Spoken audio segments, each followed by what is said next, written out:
Prenez ce que le marché vous donne. Ce n'est pas vous qui décidez combien vous allez gagner. J'en ai plein qui m'appellent et qui me disent « James, je veux que tu traites pour moi, mais je veux gagner 500 balles, 1000 balles, 2000 balles par jour. » Mais ce n'est pas toi qui décide, c'est pas moi qui décide. Et si je te dis qu'avec un compte à 10 000 balles, tu peux faire 500 balles jour. Ishimoku, Bollinger, figure harmonique. Figure harmonique, c'est encore, excuse-moi, je ne vais pas me la péter, hein, mais c'est du high level. La première question que tu dois te poser, c'est combien je suis prêt à perdre si je prends une position là, là, là. Et c'est là que tu gagnes. Il n'y a aucun robot qui marche quand vous appuyez sur le bouton, vous allez vous coucher et vous pensez que vous allez gagner de l'oseille. Jamais de la vie.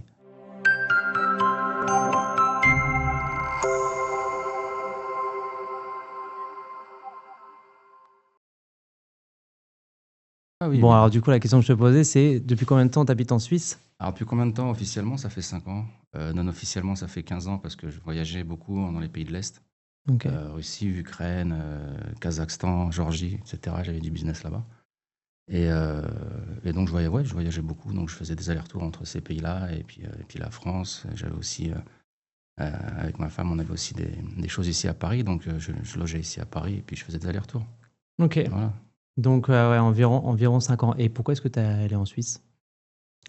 Pas pour le climat, pas pour la gastronomie. Bah, comme tout le monde, hein. Tu vas en Suisse, pourquoi? Business? Bah oui, demain tu ouvres une société, le plus important c'est quoi? Gagner de l'argent, c'est pas dur. C'est de le garder. Eh oui. Donc quand ils viennent, ils passent, les impôts ils passent, ils te rabotent ton compte. J'ai un ami qui est comme un frère, qui est agent sportif. Il a gagné une très grosse somme d'argent sur un transfert. Et il a lâché 60%, à peu près. C'est pas mal. Bah, il a mal, là, il a peur. Enfin, il m'a dit, je vais en Suisse, aide-moi. Bon, bienvenue. On est en train de tourner donc ce podcast Self-Invest Talk. Ah, on tourne, ça s'appelle. Ça y est, ça tourne. Okay, d'accord. Bon, depuis longtemps, ça tourne. Ok. C'est la première fois qu'on t'invite chez nous sur notre chaîne. Donc, peut-être qu'il y a plein de gens qui ne te connaissent pas encore. Est-ce que tu peux juste, parce que je sais que tu as un parcours quand même un peu atypique, est-ce que tu peux te présenter, nous dire un petit peu d'où tu viens, ce qui t'a amené ici dans le trading? Alors, James Detouati, trader au compte propre. Je suis aussi formateur, je fais des formations en privé. Je suis aussi homme d'affaires depuis plusieurs années. J'habite à côté, en fait, je suis originaire du coin, quoi. Là, on est à Vanves, donc je suis de Gentilly, la porte de Gentilly, porte d'Italie. Et j'ai fait un peu le grand écart, j'ai suivi des études, j'ai fait un bac D, mathématiques, physique, spécialité biologie. Ensuite, la vie a fait qu'il a fallu que j'aille travailler. D'accord, je voulais pas être un poids pour mes parents et qu'ils aient payé mes affaires, mais quand je voulais sortir avec une fille, payer le restaurant, etc. Donc, je me suis mis à travailler. Je travaillais tous les week-ends, les vacances scolaires. Et de fil en aiguille, j'ai continué dans le bâtiment, j'ai ouvert ma boîte, etc. Et un jour, j'ai eu l'opportunité de changer de métier. J'ai eu 36 métiers, 36 misères. Et après, je suis arrivé jusqu'ici, jusqu'à la finance. J'ai appris. J'en ai chié. Il faut travailler. De toute façon, il n'y a pas de solution. Tu veux réussir, il faut travailler. Tes débuts, ouais, c'était dur? Très dur. Et l'échec fait partie de la réussite. Donc, c'est comme en trading. Si tu te plantes, c'est pas grave. Tu te relèves. Tu sais, j'écris pour Capital Magazine tous les lundis ou tous les mardis avec Nicolas Galland, en collaboration. Je prends souvent, par exemple, Rocky Balboa comme exemple. Mais Rocky Balboa, c'est un des meilleurs films au monde. Pourquoi? Parce que c'est une synthèse de la vie, c'est un résumé de la vie. La vie, c'est comme la boxe. D'accord? Tu t'entraînes, tu te bats, tu mets un genou à terre, tu te relèves. Tu te bats, tu mets un genou à terre, tu te relèves jusqu'à ce que tu gagnes. C'est comme ça. Demain, tu ouvres une boîte. J'en connais plein qui ont ouvert une boîte. Ça n'a pas marché, ils sont partis en dépression, Prozac, etc. Tu ouvres une boîte, t'en ouvres une autre. Et ainsi de suite, et ainsi de suite. T'en ouvres 10. La 10e, elle va tout payer, elle va tout rembourser, plus les bénéfices. Le trading, c'est la même chose. Quand tu as un drawdown, tu prends des drawdowns sur drawdown, perte sur perte. Tu as une méthode, tu sais qu'elle marche. Mais le marché, c'est le marché qui décide, c'est pas toi qui décide. Première perte, bon, pas grave. Deuxième, troisième, au bout de la troisième, tu dis, j'y retourne pas. Ma méthode, elle ne fonctionne pas aujourd'hui. Eh ben non, justement. À la quatrième, ton short ou ton achat, il va payer. Et il va faire ce que je viens de te dire. Il va rembourser tout ce que tu as perdu, plus les bénéfices. Donc, si tu as une méthode qui marche, il faut la garder. Et à partir de quand, toi, par exemple, tu parles de méthode, combien de méthodes tu as dû essayer, tester avant de trouver la bonne? Et à quel moment tu t'es dit, ça, c'est la bonne? Alors, c'est bien comme question. Je ne vais pas te mentir, avant de gagner de l'argent en bourse, j'ai perdu beaucoup d'oseille. J'ai dormi sur le canapé, j'ai failli divorcer, etc. D'accord? Je me suis cru au casino. La bourse, ce n'est pas le casino. Attention. D'accord? Donc, c'est de la stratégie, etc. J'ai essayé différents indicateurs, différentes techniques. Je suis allé sur Internet, je me suis renseigné, etc. Comme tout le monde. Et la meilleure école, comme je disais tout à l'heure, c'est l'échec. C'est de rentrer avec un petit peu d'argent, de perdre. Et quand tu vas perdre, tu vas voir justement en backtesting où est-ce que tu as fait des erreurs. Donc, continuez. Votre méthode, si vous vous sentez à l'aise avec certains indicateurs ou certaines techniques, gardez-les. C'est hyper important. Il y en a qui vont se sentir plus à l'aise avec Ishimoku, d'autres avec les bandes de Bollinger, d'autres avec un croisement de moyenne mobile, etc. Chacun sa technique. D'autres avec des Renko ou des Tix. Après, il y a différents traders. Vous avez le trader en scalping, donc il travaille sur quelques secondes, quelques minutes. Ouais. Le trader en intraday, il ouvre ses positions à l'ouverture du marché, il les ferme à la fin, donc il n'est pas en overnight. Et vous avez le swing trader, c'est comme de l'investissement, c'est au-delà de... Voilà. On va parler aussi du timing, c'est important qu'on parle le même langage. D'accord ? J'en parlais hier lors d'une conférence à l'ESLSK à Paris, avec Georges Castel et tous les élèves. Et il y avait aussi Daniel Cohen de Lara et Denis Desclos. Donc, je disais que le timing, c'est important. Donc, la temporalité, c'est quoi ? Là, c'est moi qui vais te poser une question. Tu fais du trading, tu sais très bien. J'ai assisté à une de tes conférences, c'était magnifique. Franchement, c'est pour ça qu'on est là aujourd'hui. Et court terme, c'est quoi le court terme ? Le court terme, c'est là maintenant. Tu es devant ton ordinateur, c'est maintenant. D'accord ? À 2 à 3 semaines. D'accord ? Si vous nous écoutez, c'est de maintenant à 2 à 3 semaines. Le moyen terme, c'est de 3-4 semaines à 5-6 mois. D'accord ? Et le long terme, c'est de 6 mois à... C'est de l'investissement. Ouais. Voilà, qu'on parle la même langue, qu'on soit bien tous d'accord. Toi, niveau trading, tu es plutôt quel style de trader ? T'es plutôt scalper? Alors moi, je suis scalper et swing. C'est-à-dire que c'est bien ce que tu me dis, parce qu'au niveau du money management, règle numéro 1, il y a plusieurs règles. C'est bien sûr le money management. Avoir une attitude à la Jesse Livermore. D'accord ? Je vous invite à regarder ce qu'il a fait, Jesse Livermore, qui est le papa trading, qui est le trader pour moi du siècle, enfin le meilleur trader au monde. Et en fait, c'est le GOAT. C'est ce qu'on me disent les jeunes, c'est le GOAT. Voilà, tu vois, on n'est pas de la même génération, c'est ça, c'est le GOAT. Et en fait, là, par exemple, je vais annoncer certaines choses au mois de mars. D'accord, je ne vais pas l'annoncer tout de suite, je ne vais pas spoiler. Mais si vous avez 100 000 euros, par exemple, on va dire 10 000 euros, peu importe, 100. Sur 100, il faut diversifier son portefeuille. Comment on diversifie un portefeuille ? 40% sur, par exemple, je traite 40% sur un actif où je suis à l'aise en scalping. D'accord ? Okay. 20% indice. D'accord ? 20% actions équipondérées. C'est-à-dire quoi équipondérées ? Si j'ai 10 000 balles pour les actions, je prends 10 actions et j'investis que 1 000 balles. Voilà, tout simplement. Okay. D'accord ? Okay. Il y a ça. Et ensuite, il reste les 10%. Et les 10%, ça va être du 5% options et 5% Forex. Crypto ? Voilà. Non. Crypto, non. Volatilité est très forte. Okay. Alors, très bonne question. Pourquoi ? Je vais rebondir sur ce que tu viens de dire. Parce que, en fait, avec tous les gérants de fonds que je connais, que ce soit en Suisse, aux États-Unis et dans d'autres pays, la première question qu'on te pose, un gérant de fonds, il ne te dit pas tu travailles sur quel actif ou sur quel underlying, d'accord, sous-jacent. Tu travailles sur quelle volatilité ? Parce que les volatilités, on les connaît. Donc, on sait déjà sur quel actif tu es, d'accord, ou sous-jacent. Okay. C'est-à-dire que si tu es sur une volatilité de 55-60, on sait que tu es sur du Bitcoin. C'est énorme, 55-60. Tu es dans le bon sens. Qu'est-ce que tu entends par 55-60 ? C'est-à-dire alors, tu as 10 000 euros. Tu vas sur le Bitcoin. D'accord ? Tu rentres à l'achat, tu achètes 1. OK ? Un quoi ? Un Bitcoin. Un Bitcoin. Un Bitcoin. Tu es dans le bon sens. Le marché va évoluer de 50, la volatilité est de 50%, le marché peut monter de 5 000 points. D'accord ? On est même à 90 000. Là, tu parles de pourcentage. L'écart type journalier, c'est entre 6 et 8 000 points. Si je ne m'abuse, on va dire 7 000. Tu es dans le bon sens, tu prends 7 000. Tu es dans le mauvais sens, bah, tu les as où je pense. Tu vois ce que je veux dire ? Très dangereux. Les investisseurs ou les gens qui vont te confier de l'argent veulent que tu travailles sur une volatilité faible. Donc, tu restes. Non, il ne bouge pas trop. Voilà, exactement. C'est ça qu'il faut prendre. Et si vous faites du scalping, c'est sur des volatilités faibles. Aujourd'hui, un actif que je travaille beaucoup, c'est le CAC 40 en scalping, parce que la volatilité, elle n'est pas très forte. On est à peu près, si mes souvenirs sont bons, entre 7 et 9. D'accord ? Et c'est ça ? Non, ouais, c'est pas 7-9, ouais. 7-9, mais pas par jour. Si. Le CAC 40, il fait du plus haut au plus bas. Non, excuse-moi, pas par jour, bien sûr. 7-9%, c'est la volatilité, en fait, de l'indice. Et tu prends, par exemple, l'or. L'or, aujourd'hui, a une volatilité de 20-22%, ce qui est énorme. Ce qui est énorme, parce qu'avant, cette euphorie, cette hystérie sur l'or, on était autour des 8-10. Donc, je préfère aujourd'hui travailler sur le CAC que sur l'or. Tu as vu aujourd'hui ce qui s'est passé? On est monté à 4900. Là, tu parles du coup de scalping. Scalping. Le scalping que toi, tu pratiques, tu le fais sur le CAC, par exemple? Même écart type que l'or, 30-35. Souvent, les investisseurs particuliers, quand ils font du scalping sur les indices, ils font souvent du Nasdaq ou du Dow ou un peu de DAX. Oui, tu peux. Toi, pourquoi tu le fais pas? Pourquoi tu préfères le CAC? Parce que la volatilité est plus élevée. Donc, je prends une volatilité. Parce que quand ça part très fort. Okay. Tu sais, les bougies, quand elles partent, ça part très vite. Il faut être très rapide. C'est du scalping. On va chercher des micro-points, enfin des points, des 0,1, des 0,2, des 1 point. C'est intéressant ce que tu dis. Est-ce que tu es un des rares quand même à traiter, à vouloir scalper? Parce que souvent, quand on veut scalper, c'est qu'on cherche du mouvement, on cherche de la volatilité. Mais dans ce cas-là, tu te demandes un intraday. Moi, je veux du scalping parce que je veux le soir, je vais pouvoir dormir tranquille sur mes deux oreilles et pas être devant avec mon matelas ou mon canapé comme j'ai fait pendant des années parce que j'avais peur que mon compte saute ou que j'ai un appel de marge. Après, quand tu fais du scalping, tu ne tiens pas tes positions. Quand tu fais du scalping, tu ne tiens pas tes positions. Donc, quand tu es en swing, tu es en stress parce que tu n'es pas dans le bon sens, si tu n'es pas dans le bon sens.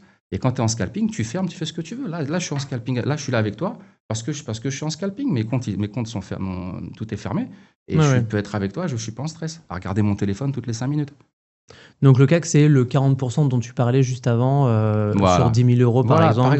40% utilisé pour le CAC. Ben, là où tu te sens le plus à l'aise. Le gars qui est à l'aise en scalping sur du Nasdaq, sur du S&P, sur du Dow Jones ou sur du DAX, eh ben, il va se mettre dessus, il se sent à l'aise. Chacun fait comme il le sent. Oui, bien sûr. Tu ne peux pas dire celui-là c'est le meilleur, etc. C'est en fonction de comment tu connais. Il faut connaître l'indice avant. Combien de temps tu as mis à peu près à te sentir à l'aise? Alors, pour bien comprendre, c'est une très bonne question. Pour bien comprendre les marchés, je vous le dis tout de suite, c'est pas au bout de 3 mois ou 6 mois de démo, d'accord, ça sert à rien, parce qu'en fait, la démo te sert juste à prendre des automatismes, d'accord, quand tu prends des positions, comprendre un peu comment ça fonctionne, etc. Je reviens sur la démo. En fait, quand tu es en démo, tu n'es pas dans les conditions réelles de trading du marché, d'accord. Tu sais que c'est pas ton argent. Tu peux aller te coucher, tu es en swing trading, tu peux aller te coucher, même si tu as un appel de marge. Ton compte, il n'est pas clôturé. Tu es en compte réel, tu as 10 cents ou 1 euro de commande. Tu es à moins 1 euro, tu as 30 minutes pour mettre l'argent sur le compte. Sinon, ton compte, il est clôturé. J'ai vu des potes qui ont eu des comptes clôturés à 100 000 balles, 200 000 balles à cause de ça. Et le marché est reparti dans l'autre sens. Ils étaient en train de dormir. Parce qu'ils étaient en position perdante, ils se prenaient un appel de marge et donc voilà, exactement. Ils n'ont pas pu réinjecter à temps. Donc moi, avant de comprendre, et ça c'est la vérité, il m'a fallu 3 ans, 3-4 ans. Donc si aujourd'hui vous perdez de l'argent et que ça fait 2-3 ans, 4 ans que vous tradez et vous ne gagnez pas, c'est parce que vous n'avez pas la bonne méthode, donc vous êtes trop greedy, d'accord, vous êtes trop gourmand. Prenez ce que le marché vous donne. Ce n'est pas vous qui décidez combien vous allez gagner. J'en ai plein qui m'appellent et qui me disent « James, je veux que tu trades pour moi, ou tu peux m'aider à trader, mais je veux gagner 500 balles, 1000 balles, 2000 balles par jour. » Mais ce n'est pas toi qui décide, ce n'est pas moi qui décide. Souviens-toi, octobre 2023, le marché sous Biden il est monté comme une balle, d'accord? Et jusqu'au mois avril-mai, il a commencé à descendre. Il est resté résilient comme ça. S'il est résilient comme ça, tu gagnes pas beaucoup d'argent. Il n'y a que les scalpers qui gagnent. Mais le gars qui est en swing, il se fait défoncer en frais et en overnight. Voilà.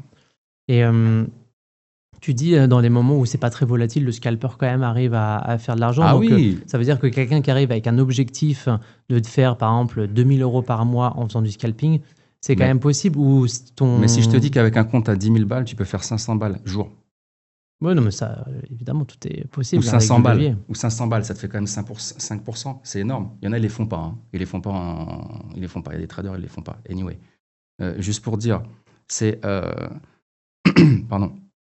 C'est hyper important. C'est vraiment, il faut avoir une méthode en scalping. Tu vois, il faut vraiment te dire, voilà, j'y vais, je rentre, je sors, je m'éternise pas. Ok. Et toi, tu as une méthode où tu t'es spécialisé dans les figures harmoniques? Ouais. Oui, alors j'ai deux. Qu'est-ce que c'est ça? Les figures harmoniques, c'est des figures de retournement. Ok. D'accord.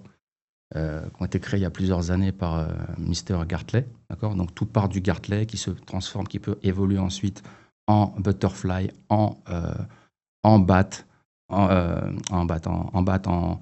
comment? Chauve-souris? En bat, chauve-souris. Vous avez le butterfly, vous avez le bat, vous avez qui peut se transformer aussi ensuite en shark, en N-star, en crabe, en deep crab, etc. Mais il y a des figures qui sont totalement différentes. Il y a le Black Swan, il y a le Strong Henry David. Vous avez 75 figures à peu près harmoniques et 75 figures miroirs. C'est-à-dire on appelle ça les par exemple, anti-butterfly. C'est les mêmes ratios, sauf que tout est basé sur Fibonacci, parce que la base, c'est Fibonacci. Et ce sont des ratios, tout est basé sur les ratios de Fibonacci. Et vous avez des figures, parfois miroirs, qui ont les mêmes ratios, mais qui sont inversées. C'est-à-dire que la figure, au lieu qu'elle fasse un butterfly avec une grosse aile et une petite aile, eh ben vous avez la petite aile et la grosse aile à l'inverse. Ça paraît un peu compliqué, mais c'est très facile. Je serais content de t'inviter pour que tu nous fasses une masterclass sur...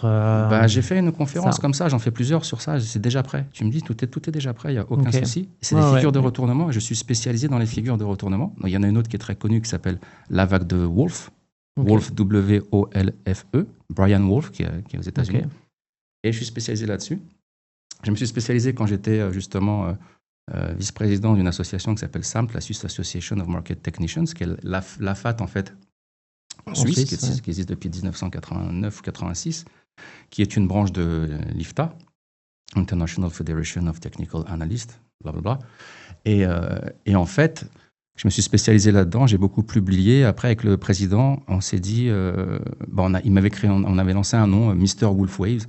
Et après, on s'est dit, Mr. Wolfwave, quand même, ça ne m'appartient pas, quoi. C'est Brian Wolfe. Qu'est-ce qu'on a fait? On l'a contacté. Il nous a répondu, 3 emails. Je lui ai demandé, est-ce que je peux utiliser ce nom-là? Il ne m'a pas dit oui, il ne m'a pas dit non. Donc, si tu ne me dis pas oui, tu ne me dis pas non, pour moi, c'est non.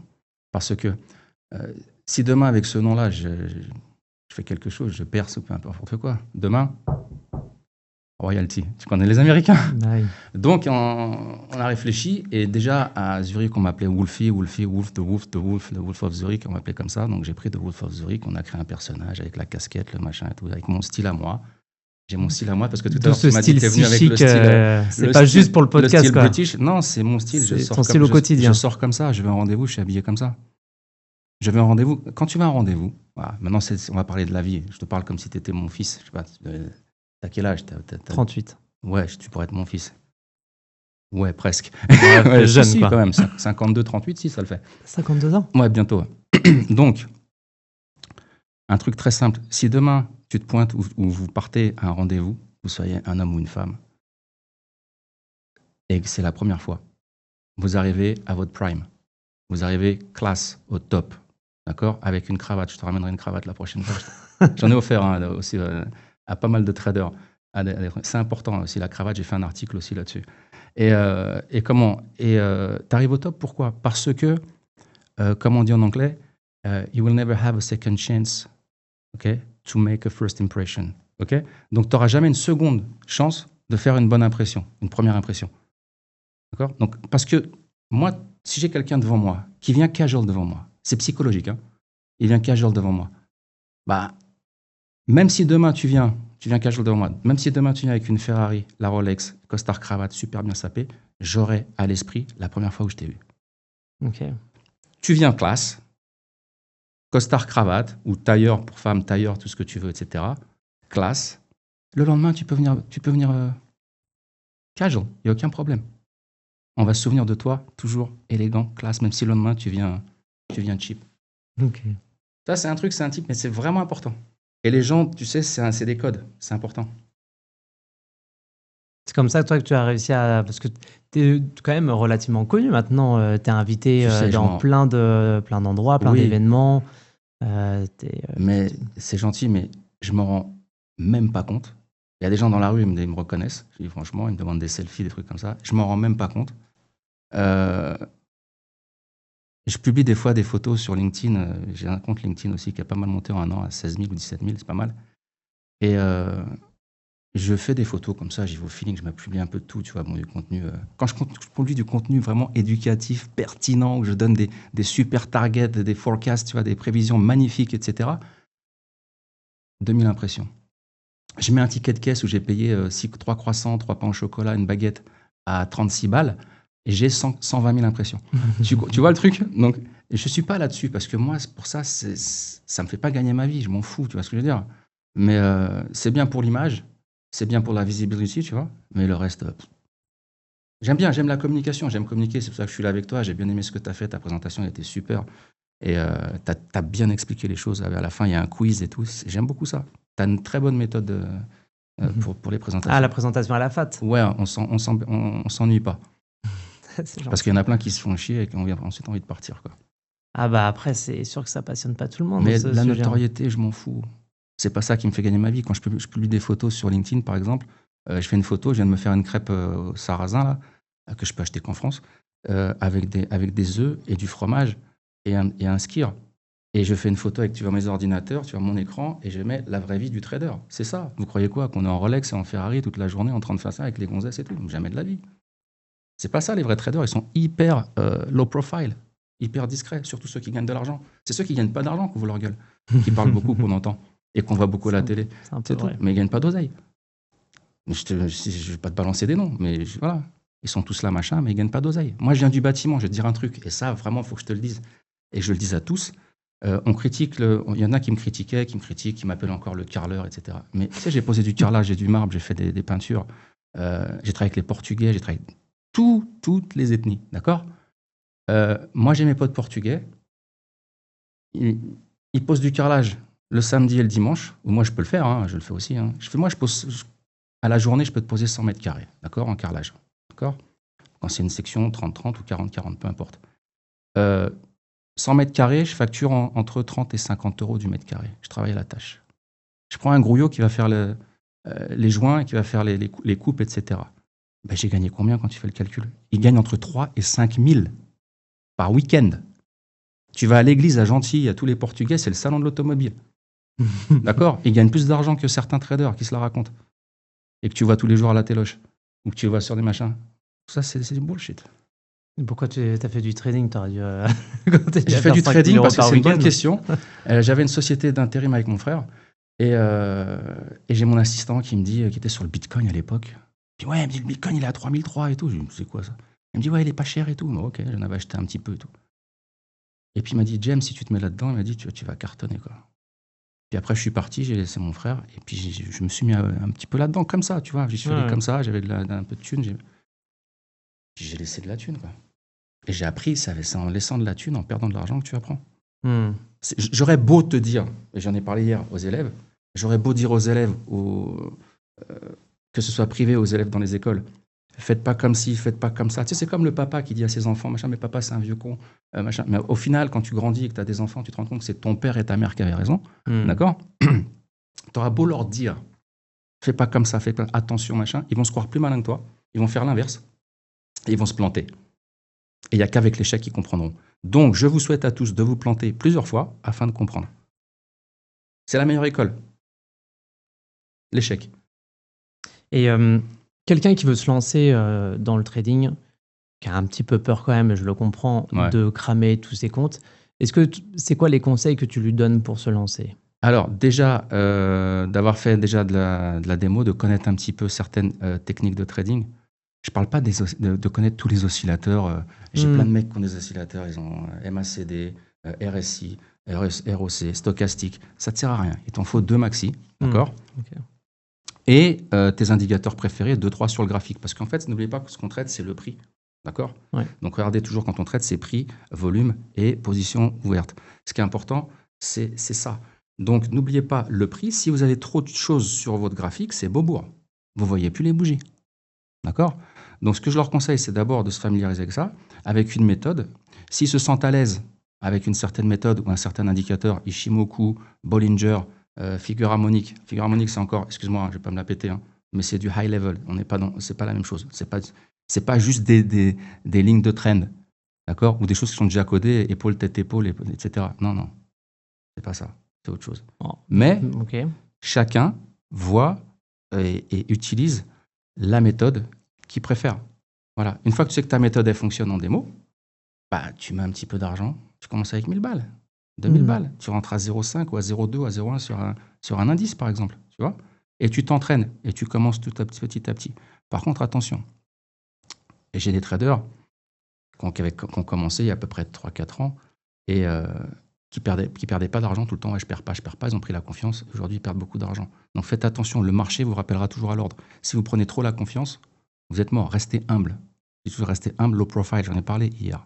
J'ai aussi parlé de aux élèves, je leur dis, c'est pas parce que vous sortez de l'ESSELSCA, que vous sortez de Dauphine, que vous sortez d'HEC, que vous sortez de l'ESSEC, etc., que vous êtes des super traders vous faites pas de thunes sur les marchés. Il y en a, ils font pas de thunes parce qu'ils sont pas faits pour ça. Ils vont arriver, ils vont trembler direct. Ils vont pas te faire une thune. Ils vont pas faire 1 euro.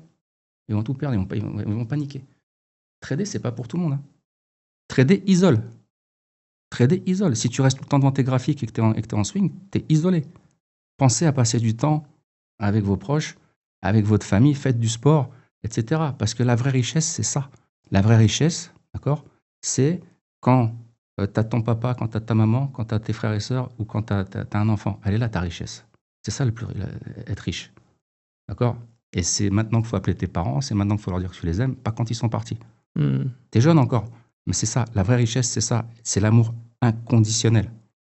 C'est-à-dire que l'amour inconditionnel, c'est tes parents, tes enfants, tes frères et sœurs. Le reste, c'est que de l'amour conditionnel. Je suis avec toi, s'il y a ça, ça, ça, et si tu fais ci, ça. Tout le reste, c'est autre chose.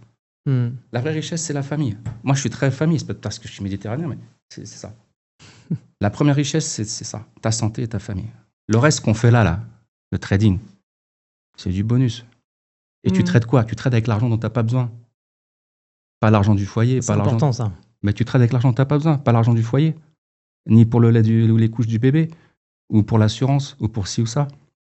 Ce que tu as en plus, tu le trades. Mais tu ne mets pas tout ton salaire. Ah oui, ok.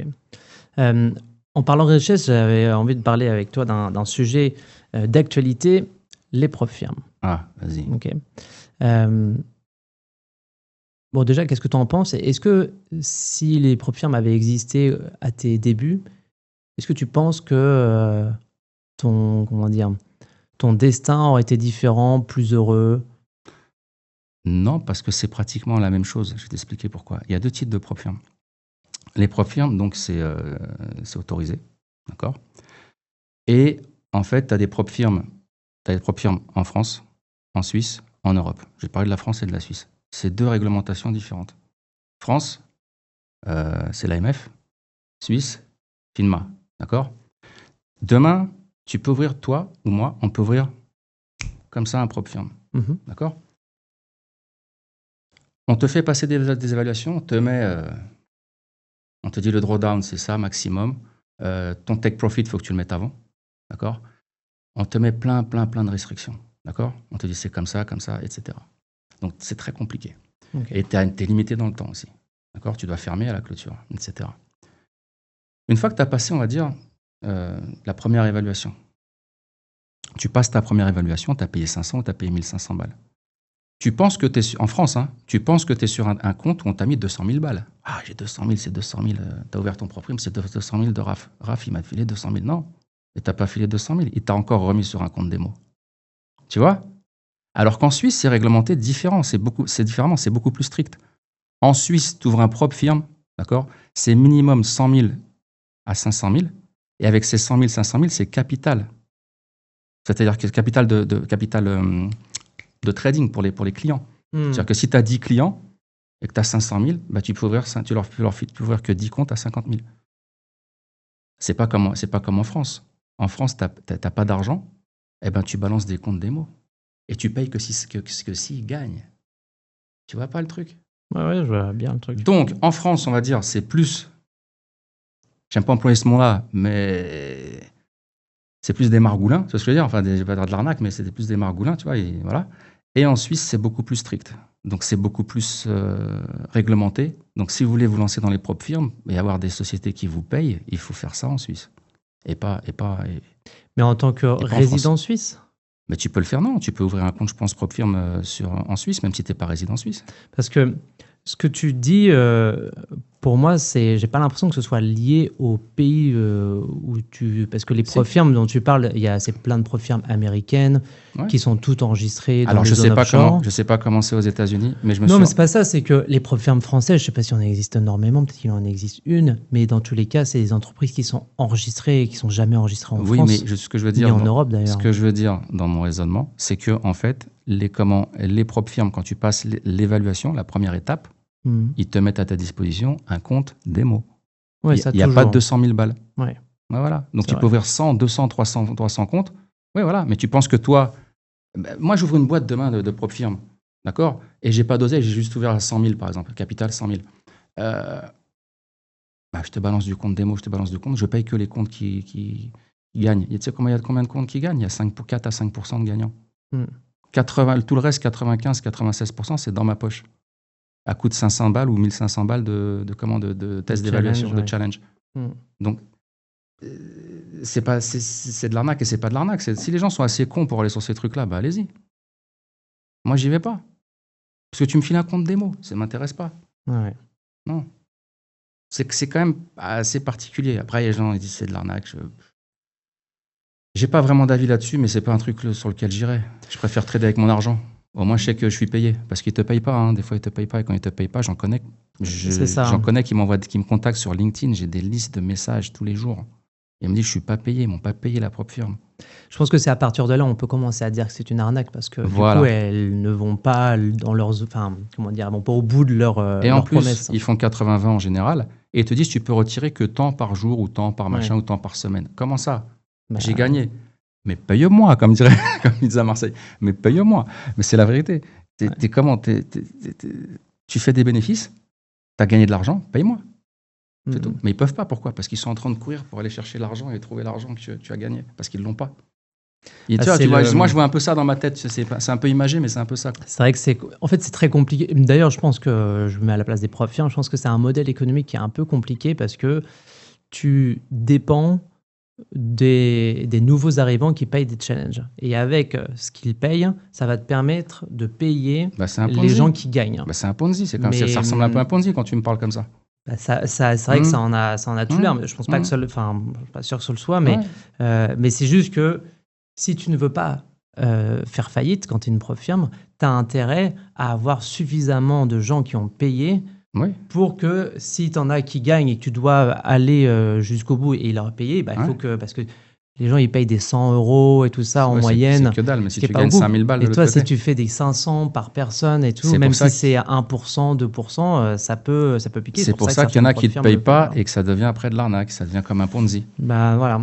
MSTR, c'est ce que j'annonçais. Hein. MSTR, j'ai fait un article sur, je crois que c'était sur investir.ch, le journal de Marco Rastaldi et Thomas Veillet, sur MSTR. Et je disais, on est à la limite du Ponzi. Et on te faisait payer, je ne sais pas si tu es au courant, mais on te faisait payer un Bitcoin premium. On te dit, donne-moi ton argent, je vais acheter du Bitcoin. Mais est-ce que j'ai besoin de toi pour acheter du Bitcoin? Je peux l'acheter moi-même, je suis sur Binance ou sur Coinbase. Le problème qui s'est passé, je dis attention à MSTR, à MicroStratégie, je l'ai dit en janvier 2025, j'ai dit surveillez MSTR parce que avec les obligations convertibles, là, ce qu'ils ont levé, s'ils ne peuvent pas payer leurs dividendes, ils vont devoir vendre. Ils vont devoir vendre du Bitcoin. Et là, ils détiennent encore 370 000 Bitcoins. Donc, s'ils vendent là, c'est un bain de sang. Là, c'est un bain de sang. Et là, ils ont pris une grosse claque, je crois, hier. Et Trump qui en rajoute, etc. Donc, t'imagines tout ça. Après, ça devient justement, comment on appelle ça, systémique. Tu parles de Trump, je pense qu'on est en plein dans l'actualité. Alors, le jour où on tourne, on est le 21 janvier, je crois, ou 22 janvier. 21 janvier, il vient d'imposer des tarifs douaniers de 100% et il menace de faire de 200% en Europe. Il menace, ouais. Toi qui tu fais pas que du trading, tu fais aussi de l'investissement. Comment est-ce que tu le vois d'un œil plutôt opportun ou est-ce que c'est plutôt est-ce que tu as tendance plutôt à te retirer du marché Non, c'est bien quand il y a de la volatilité. Alors, la volatilité est très importante quand tu travailles en trading. Il ne faut pas regarder forcément les actions. Tu regardes d'abord la volatilité avant de rentrer, de voir où on en est. D'accord ? Là, la volatilité est à peu près à 20 sur le volatilité VIX SP500. Ce qui se passe avec Trump, c'est que c'est un gamin qui est au pouvoir. D'accord ? C'est ça qu'il faut comprendre. C'est un gamin qui est au pouvoir. Comment tu peux dire au ministre danois de dire voilà, vous n'avez pas voté pour moi pour le prix Nobel ? Alors, j'ai plus besoin de m'occuper de la paix, je vais m'occuper des États-Unis. J'étais un des premiers à parler sur les réseaux. Dès qu'il a arrêté Maduro, un des premiers vers minuit et demi, à poster directement, c'est pas que Maduro, c'est la doctrine Monroe. D'accord ? Je ne sais pas si tu connais la doctrine Monroe. Non. La doctrine Monroe, c'est le président James Monroe, j'aime bien ce prénom, bizarrement, qui, en 1825, a lancé cette doctrine justement pour protéger les États-Unis d'accord, d'ingérence européenne. Et on dit pas d'ingérence européenne, nous on n'agira pas, d'accord. Ensuite, ça a été revisité par Theodore Roosevelt en je ne sais plus quelle année, où justement il parle de cette sécurité nationale, etc. D'accord. Ce qui leur permet en fait de faire ce qu'ils veulent sur le continent américain, d'accord, nord et sud. Voilà. Mais en fait, tout ça, c'est pourquoi ce qui s'est passé, si tu veux qu'on parle aussi de Maduro et du Venezuela, c'est pas que le pétrole, c'est le dollar là qui est en jeu. C'est l'hégémonie du dollar, d'accord. Ils voulaient plus payer. Ils voulaient plus payer le pétrole en dollars. Ils voulaient le payer en euros, en roubles et en yuan, je crois, d'accord. Les Saoudiens qui ont signé un contrat en 1974, je crois, avec Kissinger, qui disait que le pétrole devait être payé en dollars, ils ont cassé le contrat. Des gens comme, par exemple, qui sont décédés, Saddam Hussein ou Kadhafi, c'était aussi pour les mêmes raisons. Il y en a un qui voulait justement créer sa monnaie et sortir du dollar, d'accord, et l'autre qui voulait payer le pétrole, Saddam, en euros. Ben, il y en a, ils l'ont descendu, et l'autre, ils l'ont descendu aussi. Tu vois, je ne vais pas faire de complotisme ou quoi que ce soit, mais c'est purement factuel. Tout ça, c'est documenté, vous pouvez vous renseigner, ce n'est pas du complotisme. Donc, tout ça, c'est pour Trump, c'est pour le dollar. Il veut un dollar faible. Pourquoi? Pour pouvoir vendre ses avions, pouvoir vendre ses produits américains. D'accord. Les Japonais, ça ne les dérange pas que le yen soit dévalué. Pourquoi? Parce que les gens investissent sur le Nikkei, sur les sociétés japonaises. On est les seuls en Europe qui voulons un euro fort. Pourquoi? Si je dois choisir entre acheter un Rafale et un F-15, je crois, un avion américain, ben je vais prendre l'avion américain. Pourquoi je vais prendre mes dollars pour les changer en euros et encore ajouter Tu comprends ce que je veux dire? Ouais. C'est de la géopolitique, c'est du business. Voilà. Mais là, ce qu'il est en train de faire, c'est n'importe quoi. Là, il y a une news qui sort, il va parler à 14h30, mais tu vas avoir des bougies. C'est le moment d'acheter, de prendre des options, de rentrer sur un Strangle ou un Straddle et de rentrer sur des options. Là, c'est intéressant. Quand il y a de la volatilité, il faut la trader, la volatilité. Il faut au moins la regarder, mais il faut surtout la trader. Quand elle est à la cave et qu'il y a une news économique hyper importante, c'est là que tu rentres. Ouais. D'accord? Si elle est en bas, bah, tu achètes des calls. Achat de call, pari à la hausse. Achat de put, je parie à la baisse. C'est tout. Et sur certaines plateformes, ça coûte pas cher. Tu mets 200, 300, 500 balles et tu peux gagner beaucoup plus. Comme celle de Self-Invest, par exemple. Voilà. Est-ce que tu fais des ETF? Non. Les ETF, c'est bien. Quoi, toi? Alors, j'en ai parlé hier. Je pense quoi des ETF? Pourquoi les ETF, ça a été créé à peu près après le Covid, c'est post-Covid. Ça représente à peu près 40% aujourd'hui de ce qui s'échange sur les marchés. Ça a chamboulé tout. Tout, parce qu'à une époque, on savait à peu près les niveaux de prix. On dit, voilà, à ce niveau-là, en général, c'est trop cher, les gens vont vendre. À ce niveau-là, le Nasdaq, il est trop cher, etc. C'est fini, ça. C'est terminé. Les ETF, quand le marché monte, ils achètent. Quand le marché baisse, ils vendent. Et vu qu'ils pèsent, ça fait bouger les marchés. Voilà ce que je pense des ETF. Moi, je les traite pas, mais je vois ce qu'ils font et pourquoi les marchés montent comme ça, de manière... on est sur des niveaux, je dis toujours, et j'ai été même repris plusieurs fois, on est sur des niveaux pas historiques, mais hystériques. Mais c'est débile. C'est débile. Mais même là, je te parle d'une once tout à l'heure à 4 900 $. Mais on va où? Mais allô, quoi. Comme dirait l'autre, là, Nabila, ou je sais pas quoi, Nadia, là. Mais allô, c'est n'importe quoi, comme disent les jeunes. C'est n'importe quoi. T'imagines? Et il y en a encore qui veulent acheter. Alors que l'année dernière, on était à 2006. On est presque à 2 fois le prix. Et les gens, ils veulent encore acheter. N'achetez pas. Attendez. T'achètes ton lingot ici, aujourd'hui, là, à 100 000, alors qu'en fait, il vaut 50 000. C'est débile. Toi, tu penses que les marchés vont... Oui, je pense qu'il va y avoir une correction. J'ai fait des analyses. Il peut y avoir une correction assez importante sur l'or. D'accord? Sur les indices, ça, c'est sûr. Okay. Et, enfin, c'est sûr, rien n'est sûr. Mais moi, selon mes analyses, c'est ce que ça me dit. Sur le silver, pourquoi le silver il est monté? C'est très bien pourquoi. La Chine, d'accord. Mais ce qu'il faut savoir, c'est qu'avant ça, tu as beaucoup de fonds qui étaient short agressifs. Donc, qu'est-ce qui s'est passé? Ils ont des appels de marge sur l'argent. Qu'est-ce qu'ils vont faire après? Je l'ai où le cash? J'ai besoin d'argent. Et ben, ils vont le chercher là où il y a de la liquidité, là où il y a de l'argent. Donc, ils vont le chercher sur le Bitcoin. Donc, je vous invite à regarder le graphique. Quand il y a eu l'explosion de l'argent et la baisse corrélée justement inverse du Bitcoin. C'est tout, c'est de l'économie. C'est comme ça. Quand c'est trop, c'est trop. Comme il dirait Ardisson, quand c'est trop picot, quoi. C'est exactement ça. On est vraiment sur des niveaux, mais c'est n'importe quoi. Et je l'avais dit. J'avais dit, de toute façon, tu t'imagines, rien que de te le dire, ça me donne envie de gerber. Un DAX à 25 250. Un Dow Jones presque à 50 000. Non, mais il y a quelqu'un au bout du fil, quoi. Non, mais attends, allô McFly. T'as connu le McFly aussi? Allô McFly, il y a quelqu'un au bout du fil. Ah, bien. Tu vois? Allô McFly, il y a quelqu'un au bout du fil. Non, mais on va où? On marche sur la tête, là. Je dis franchement, on marche sur la tête. Donc, c'est quoi? Tu te mets à shorter toutes tes positions sur les indices, actions? Ah, moi, à partir d'un certain niveau, ouais, je commence à shorter, ouais, mais short gentil. Okay. Par contre, quand c'est les soldes, j'achète. Une action comme, par exemple, Dassault, j'ai fait un article sur Dassault Systèmes, j'achète. C'est les soldes. Quand vous avez un Moët et Chandon, MC, le VMH, qui dévisse, j'achète. Bah oui, c'est les soldes. On part de la 17e ou 20e compagnie mondiale. D'accord? Too big to fail. Voilà, j'achète. Vous voulez pas acheter, achetez pas. Mais c'est les soldes. Quand tu sais qu'elle est montée sur un plus haut presque à 900 balles et qu'aujourd'hui elle a 530 ou qu'elle est descendue même à 450 ou 420, j'ai pas les chiffres. Parce qu'à un moment, je peux pas être sur toutes les actions. Je fais des articles toutes les semaines et puis en même temps je trade, j'ai pas le temps, tu vois. C'est les soldes. Il faut acheter. Comme il dit Warren Buffett, tout ça, tu l'entends partout, mais c'est exactement ça, c'est la vérité. Je reviens juste sur ton aspect de trading.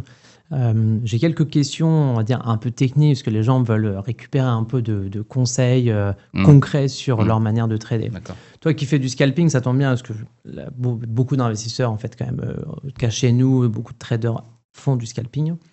Et il y a toujours les mêmes... on reçoit toujours les mêmes questions ou on voit toujours peut-être les mêmes erreurs ou la même manière de faire. Et donc, j'aimerais bien avoir ton avis sur certaines questions que j'ai. Par exemple, est-ce que toi, quand tu scalpes le CAC, par exemple, est-ce que tu traites avec un stop? Bien sûr, mais tu es obligé. Il est automatique. Okay. Il est déjà préparé, c'est stop plus le spread. D'accord? Donc, est-ce que tu as entendu parler de l'excursion adverse? L'excursion adverse? Est-ce que tu sais ce que c'est? Non. Alors, je vous invite à regarder, d'aller sur TradingView, taper le-loup-2-Zurich. Vous allez sur mes publications, l'excursion adverse. Et en fait, c'est des mèches que fait le marché dans une certaine unité de temps. D'accord? Et en fait, vous mettez sur l'unité de temps, quand vous avez les mèches, c'est la mèche qui est en fait votre stop. C'est la mèche, c'est ce qu'il y a eu avant. Mais c'est mieux expliqué. Je ne vais pas vous l'expliquer là, c'est mieux expliqué dans ma publication. Et en fait, tu prends cette mèche-là et tu rajoutes le spread. D'accord? Parce que des fois, on te dit oui, mais il faut aller chercher la mèche le plus bas. Oui, mais après... Tu fais un petit écart en plus, quoi. Voilà. Très bonne question. Encore, pourquoi? Alors, ce que je vais rebondir là-dessus. 95% des traders, 96, 97% des traders se posent la question suivante. Que tu sois débutant, intermédiaire ou professionnel, combien je vais gagner si je prends une position là, ou là sur le graphique, peu importe l'endroit. D'accord? Mauvaise question. La première question que tu dois te poser, c'est combien je suis prêt à perdre si je prends une position là. Et c'est là que tu gagnes. D'accord? Donc, c'est toi qui te dis, je m'autorise à perdre tant sur cette position. Donc, ton stop loss, c'est toi qui le mets, entre guillemets, là où tu veux. Si tu as un plus bas avec une mèche qui est à 10 points, alors que vraiment tu te dis, je m'autorise un stop à 5 points ou à 2,5, est-ce que tu vas prendre le risque de rentrer à 10 ou tu vas attendre un prochain niveau? Et j'ai créé un robot, moi, qui est basé sur 5 techniques de trading, d'accord? Et franchement, il marche à 70-80% et je le teste depuis le 24 avril 2023. J'ai track record, j'ai tout. 2024, excuse-moi. Avril 2024. J'ai track record, j'ai tout. Et je suis en train de préparer quelque chose que j'annoncerai plus tard. Mais voilà, c'est...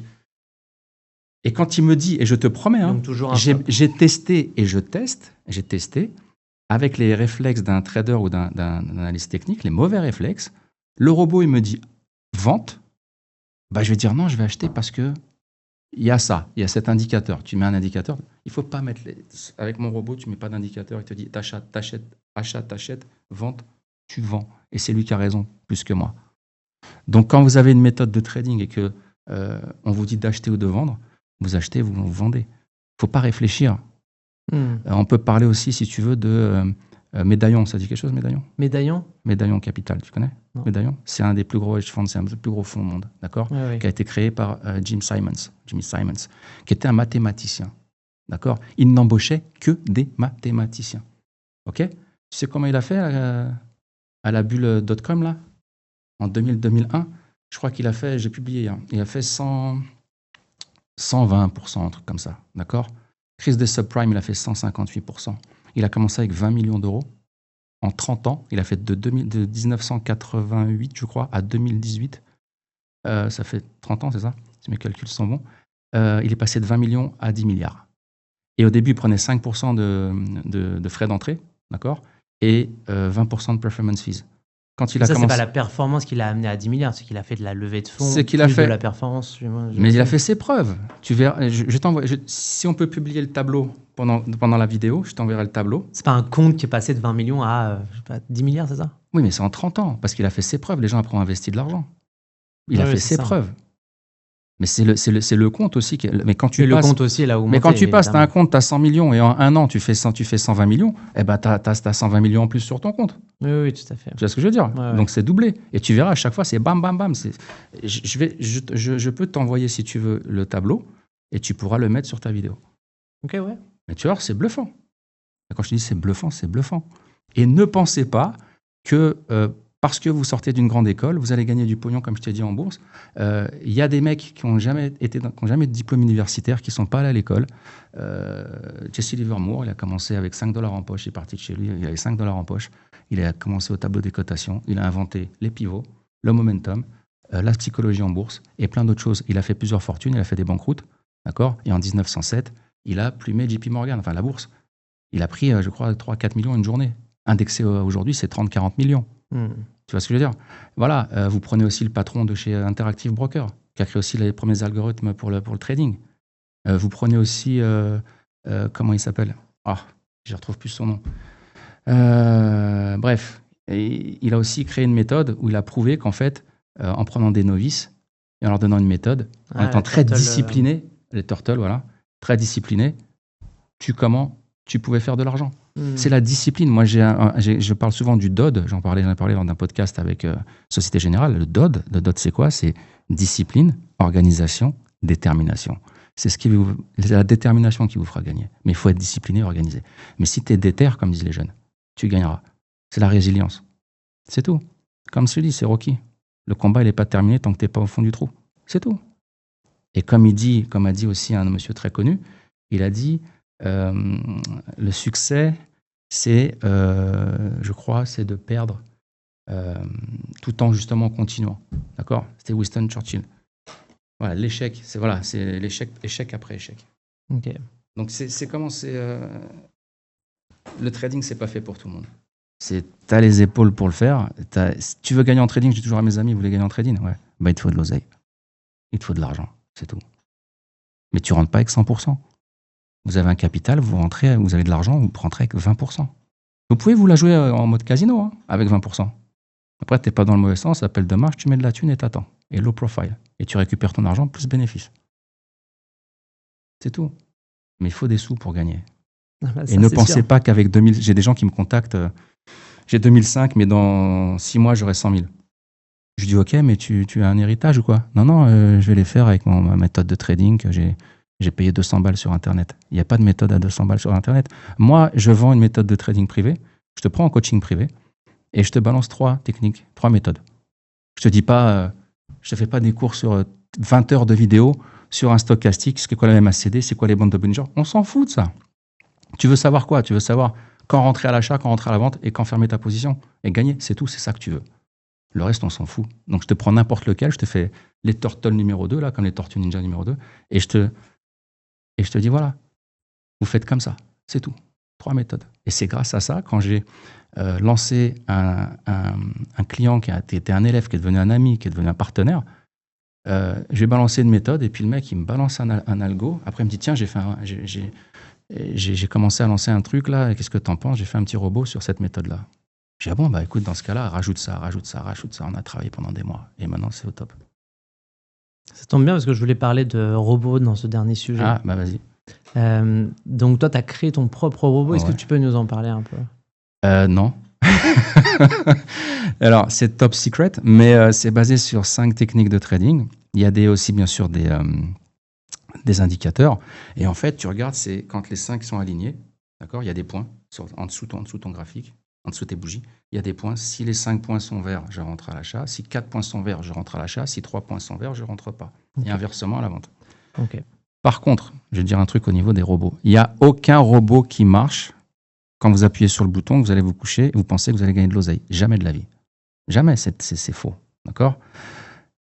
Un robot doit être un assistant 3.0. C'est-à-dire que vous devez être derrière. Je vous explique pourquoi. Et c'est comme ça que je travaille avec mon robot. Il me donne que les entrées.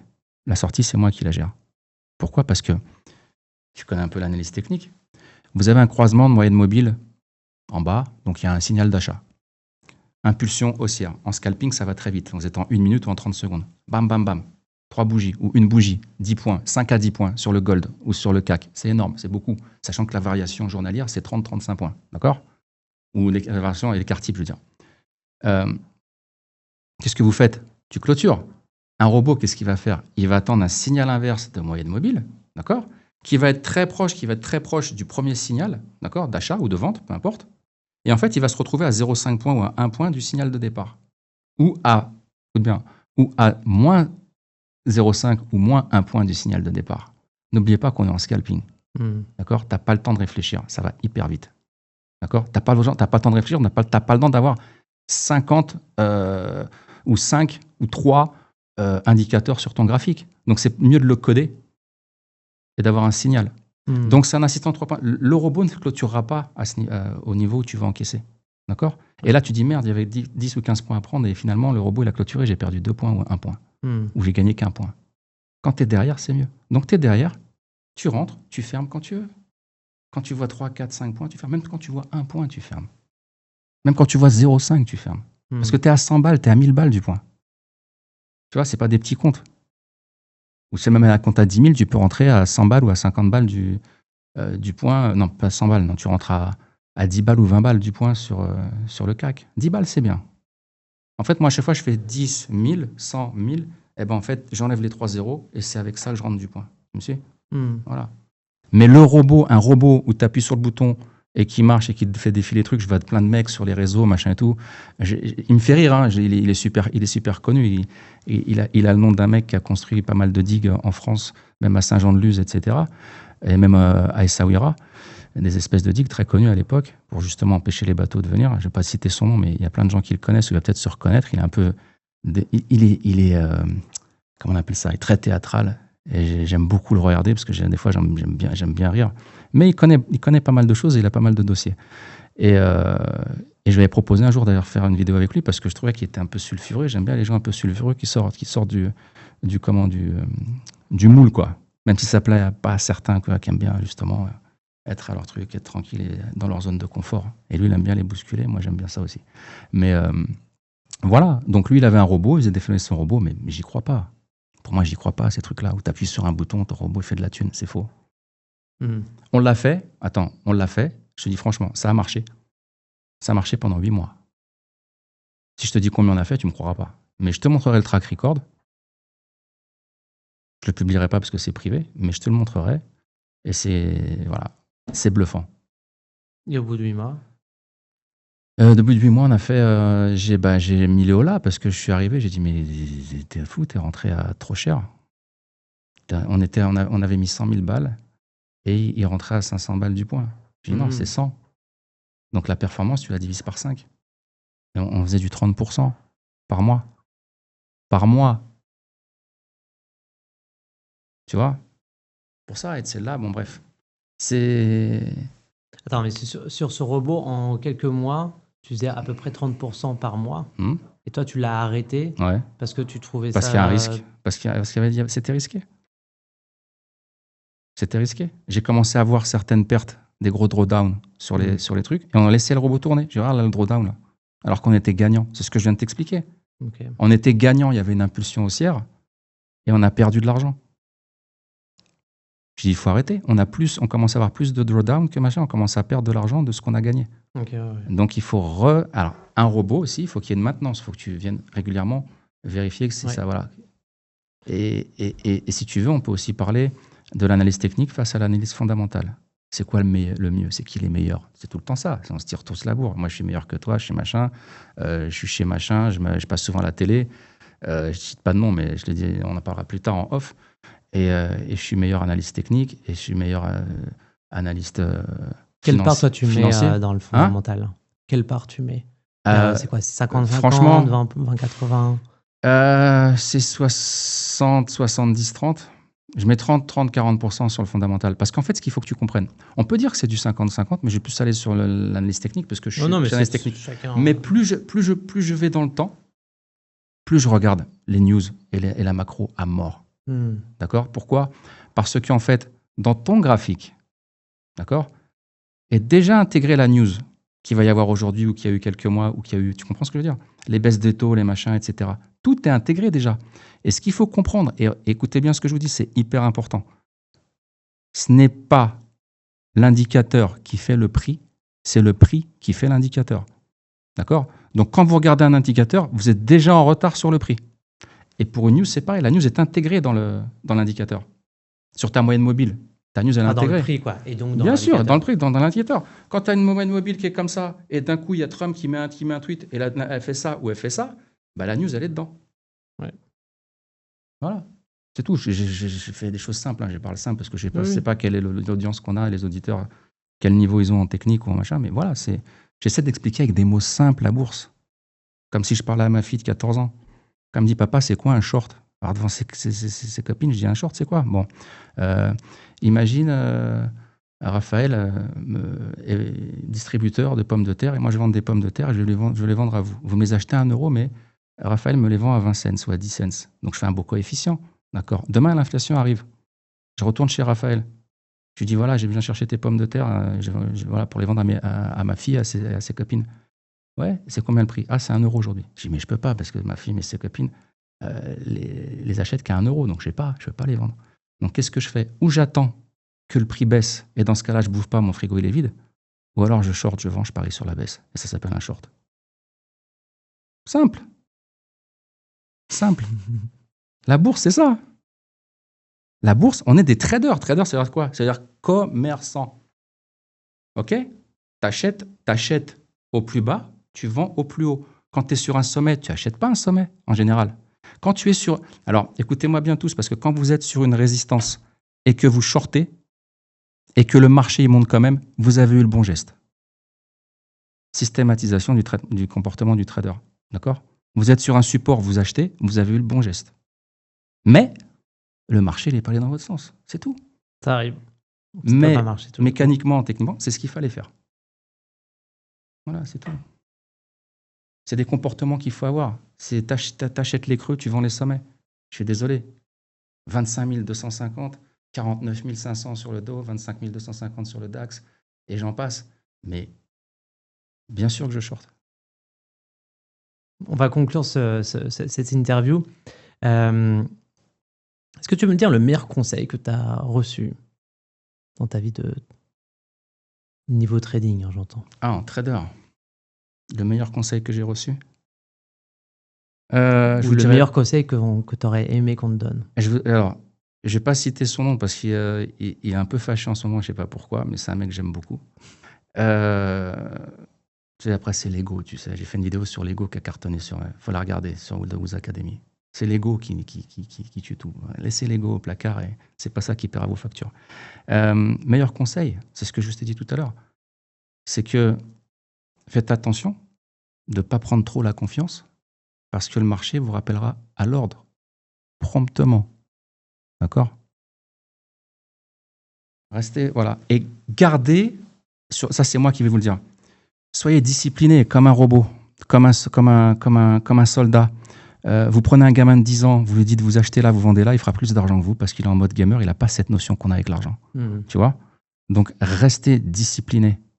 Tu vois un truc, tu trades. Là, je vois que là, il faut vendre, je vends. Je vois que là, il faut acheter, j'achète. Basta. Toc, tac, tac, tac, tac, tac. C'est pas grave, j'ai mis mon stop, il est déjà placé. Dès que je clique, le stop, il est enregistré. Ça passe ou ça casse, comme dirait Rocky, tu vois. Nickel. Merci James pour d'être venu si loin. Merci de m'avoir invité. J'ai fait une pierre deux coups. J'étais chez Castel hier, je suis chez toi aujourd'hui. Castel, je parle pas la discothèque. Hein. Je parle de Georges Castel que je salue chaleureusement.